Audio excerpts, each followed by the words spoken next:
Welcome back. If you just joined us, you're watching Channels Television, celebrating 21 years of professional broadcasting.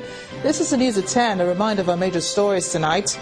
House of Representatives Speaker Inaugurates vows not to resign in the wake of the budget padding saga, insisting it's not a crime. President Buhari threatens crackdown on suspected herdsmen attacking rural communities under the guise of cattle grazing. Nigerian Air Force continues aerial shelling of militants' hideouts in some parts of Ogun State. And South Africa's ruling African National Congress suffers worst election reversals since 1994.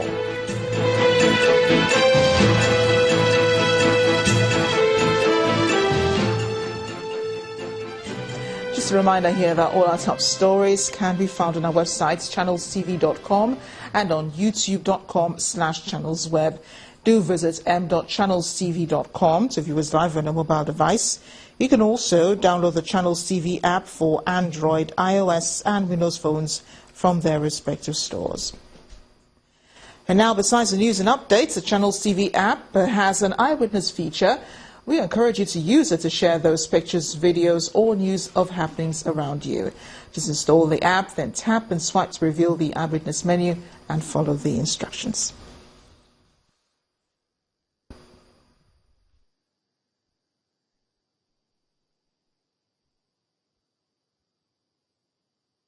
Airtel, the smartphone network. Speaking of those pictures, here are a few that you sent into our Eyewitness portal. We begin with this one sent in from Dekina area in Kogi State. It shows a truck overloaded with mattresses. Our Eyewitness reporter calls on traffic regulators to prohibit this sort of action on the roads. Our next picture shows what appears to be a ladder holding up electricity cables along this road in Ekwa staff quarters in Jos. Eyewitness reporters calling relevant authorities to the danger of this. We're in Kano State now, in Kwakwachi area, where we see a flooded road. Eyewitness reporter calls on state authorities to construct deeper drains and make sure they're properly cleared. Similarly is this photo of the aftermath of heavy rains along a road in Makurdi Modern Market in Benue State. We'll end in Uyo-Calabar Highway, where we see the picture of an accident. Some truck drivers waiting for several hours. Oh, no, it's not an accident. Truck drivers waiting for several hours in a long queue on what appears to be a really bad portion of the road. Eyewitness reporter wants the government to take a look at this road.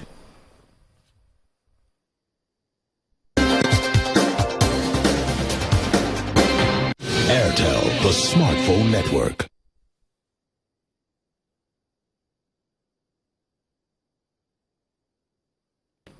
Well, our focus tonight has been mainly on security in Nigeria. The president's decision on reading the Rights Act to the cattle herdsmen who have been attacking citizens in southeast Nigeria and some parts of the northern part of the country. Joining me now on the news at 10 to discuss the latest security situation is security expert Simon Itodo. He joins us from Abuja. Mr. Itodo, thank you for joining us on the news at 10. Are you satisfied with the president's latest decision, reading the Rights Act to herdsmen, saying there will be he will no longer condole impunity from these herdsmen? Does it make you feel comfortable that the president is responding this way to an issue that's been ongoing for a few months?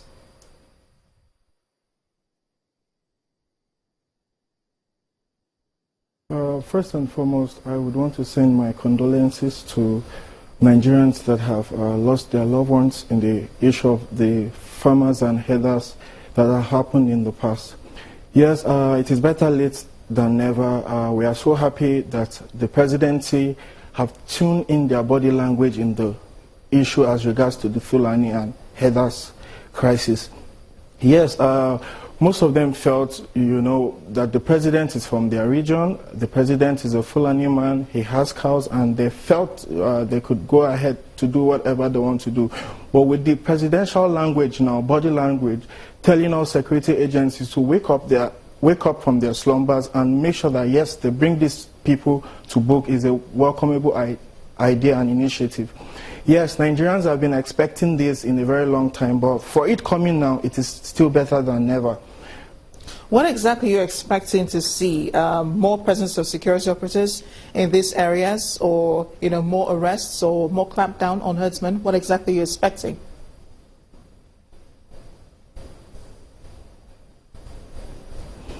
Yes, we are expecting to see more arrests, more crackdown, more persecution and so on and so forth. Yes, but when you look at the vegetation and the topography of Nigeria, you would know that yes, we can't. The security agencies might not be able to put in more effort, except they make use of the latest geospatial intelligence technique. Now, the geospatial intelligence technique would definitely assist the security agencies in getting real-time information, the movement of these headsmen from one point to another, and also their activities, monitoring them 24/7 to be able to forestall or counter any issues that might come up with farmers, and also to reduce the bloodshed that have been happening in Nigeria. So it's my opinion, and I wish the Nigerian Security Agency go in the aspect of geospatial intelligence, because most of these cows, the route in which these nomads move from the north to the south are through, vegetations, mountains and hills and so on and so forth. And if we need urgent, security, approach, we should, embrace geospatial intelligence. The Air Force has begun aerial bombardments of militants in Arepo area, where militants have been attacking pipelines and also killing people and so on. What do you make of that?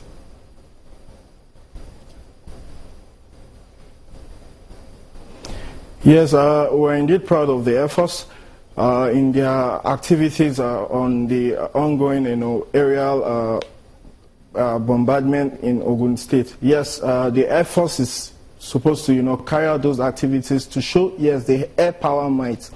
Now, if you also look at the topography of Ogun State, Arepo to be precise, it is a creek, and you need area surveillance, you need photo imagery intelligence to be able to locate the exact coordinates and the point in which these militants carry out their attacks and plans from. And with the aid of the Air Force, aerial view, area surveillance, area air power might, the Air Force is doing it at the right time. And the people of Ogun State, most especially the indigenes of Arepo, are so proud of the Air Force and are happy that, yes, this ongoing air power showmanship it's on. But yes, in as much as yes, the Air Force is doing this, I would also want the Air Force to work on standard operational procedures in the aspect of them not violating, the rights of civilians in the issues of aerial bombardment, because yes, in the clusters of these militants, sometimes this militant tends to move and go to the presence of the unarmed civilians. And in the issues of area bombardment, these unarmed civilians could be attacked. So it is very important that, yes, they adhere strictly to the standard operational procedures of air power showmanship. Yes, and that will be an area I think the military also should regard. Thank you so much, Simon, for joining us tonight on the News at 10. The People's Democratic Party has inaugurated 2 committees in preparation for its forthcoming national convention, scheduled to take place in Port Harcourt. A chairman of the caretaker committee of the party, Senator Ahmed Bukafi, called on members of the committees to work together as the party seeks to unite its leadership.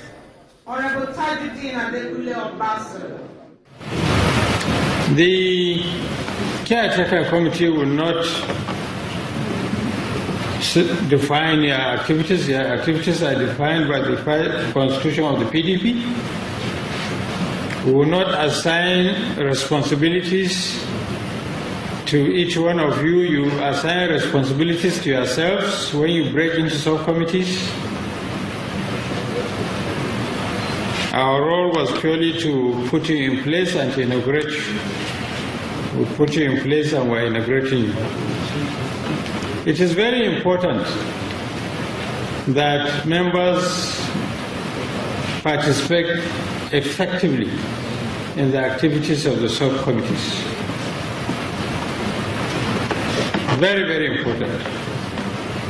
If you don't participate effectively, ad hoc arrangement may be done that may not be in the best interest of the party and the members elected into convention committee. We are today facing court cases.